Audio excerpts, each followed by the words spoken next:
Second, first kiss, the last goodbye. The rain fell in heavy sheets the day Emma Carter and Liam Walsh said goodbye. It was graduation day caps tossed, diplomas in hand, the future stretching before them like an open road. But instead of celebration, there was only the weight of an impossible decision. You're really leaving? Liam's voice was rough, his fingers tightening around hers. Emma swallowed hard. The job in New York. It's a once-in-a-lifetime opportunity. In San Francisco. His eyes searched hers. She looked away.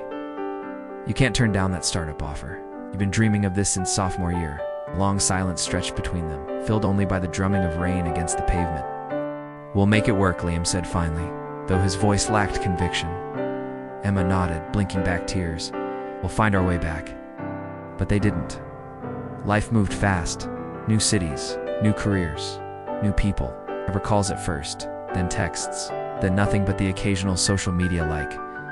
Years slipped by in a blur of deadlines and fleeting relationships, until the memory of each other became just that, a memory. A wedding and a ghost from the past 10 years later. Emma stood in front of a full-length mirror, adjusting the emerald green silk of her bridesmaid dress.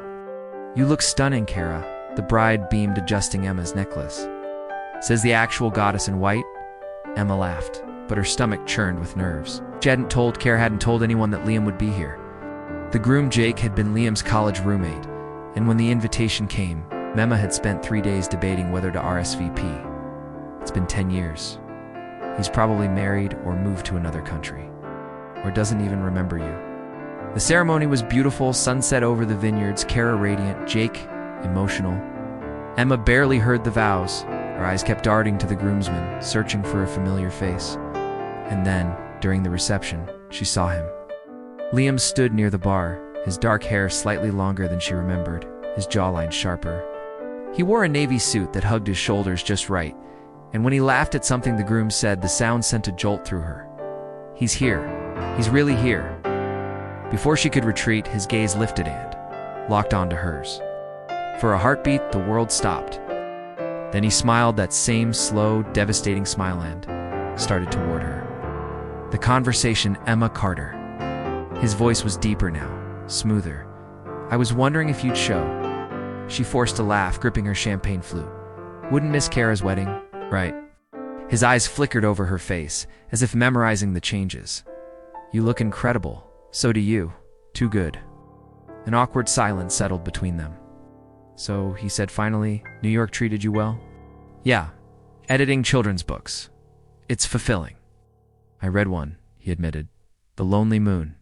Emma's breath caught. That had been her first project. You did? Saw your name in the credits and bought it immediately? He grinned. Still a sucker for happy endings. The air between them crackled with unspoken words. The almost missed moment. The reception blurred around them, speeches, dancing, cake cutting, but Emma couldn't focus.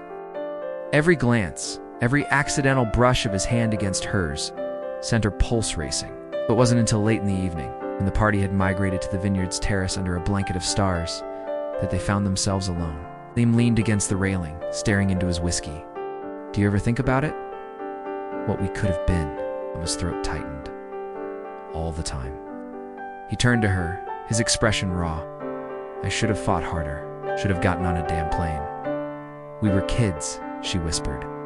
And now, his gaze burned into hers. She hesitated. 10 years.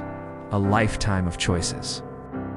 But then his hand found hers, his thumb tracing her knuckles in a way that felt achingly familiar. The second first kiss, Emma, he murmured, stepping closer. Tell me I'm not imagining this. She could feel his breath on her lips, could see the flecks of gold in his hazel eyes. The years melted away. Not, she breathed. His hand cradled her face, his thumb brushing her cheekbone. Can I kiss you? She smiled. I thought you'd never ask. And when their lips met, soft at first, then deeper, hungrier, it wasn't just a kiss. It was a homecoming. Epilogue. 1 year later, the bookstore was packed for Emma's debut author event.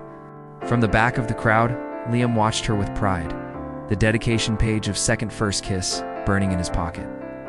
For Liam, thank you for finding your way back to me. And when she looked up, catching his eye across the room, She knew some love stories weren't meant to end.